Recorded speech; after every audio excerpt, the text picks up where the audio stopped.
بسم اللہ الرحمن الرحیم۔ السلام علیکم، میری آپ سبھی سے التجا ہے کہ ایک مرتبہ درود ابراہیمی پڑھ لیجیے گا۔ بسم اللہ الرحمن الرحیم۔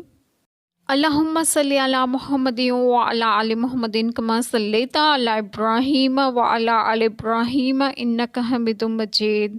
اللہم بارک علی محمد وعلی آل محمد کما بارکت علی ابراہیم وعلی آل ابراہیم انک حمید مجید۔ بسم اللہ الرحمن الرحیم۔ اور وہ جو بھلائی کرے ان کا حق نہ مارا جائے گا، اور اللہ کو معلوم ہے ڈر والے۔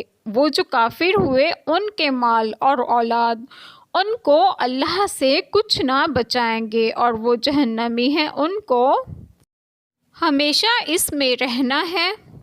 بسم اللہ الرحمن الرحیم۔ آج جو بات آپ لوگوں سے ڈسکس کروں گی وہ یہ ہے کہ اس آیت کریمہ میں ہے کہ یہود نے عبداللہ بن سلام اور ان کے صحابہ سے کہا تھا کہ تم دین اسلام قبول کر کے نقصان میں پڑے، تو اللہ تعالیٰ نے انہیں خبر دی کہ وہ درجات عالیہ کے مستحق ہوئے اور اپنی نیکیوں کی جزا پائیں گے۔ یہود کی باتیں بیہودہ ہیں، ان پر دھیان مت دو۔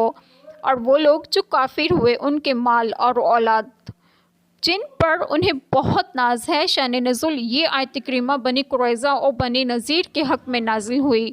یہود کے رؤساء نے تحصیل ریاست و مال کی غرض سے آپ صلی اللہ علیہ وسلم کے ساتھ دشمنی کی تھی۔ اللہ تعالیٰ نے اس آیت کریمہ میں ارشاد فرمایا کہ ان کے مال اور اولاد کچھ کام نہ آئیں گے، وہ آپ صلی اللہ علیہ وسلم کی دشمنی میں ناحق اپنی عاقبت برباد کر رہے ہیں۔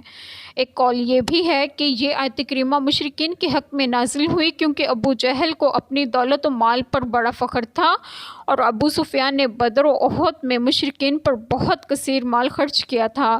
ایک قول یہ ہے کہ یہ آیت کریمہ تمام کفار کے حق میں نازل ہوئی۔ ان سب کو بتا دیا گیا کہ مال اور اولاد میں سے کوئی بھی کام نہیں آئے گا۔ اللہ تعالیٰ ہم سب کے تمام گناہوں کو معاف فرمائے اور ہمیں صراط مستقیم کی راہ پر گامزن کریں، اور آپ سب کو آپ کے گھروں میں خوش و خرم رکھیں اور صحت و تندرستگی بھی دیں۔ آمین۔ جزاک اللہ خیر۔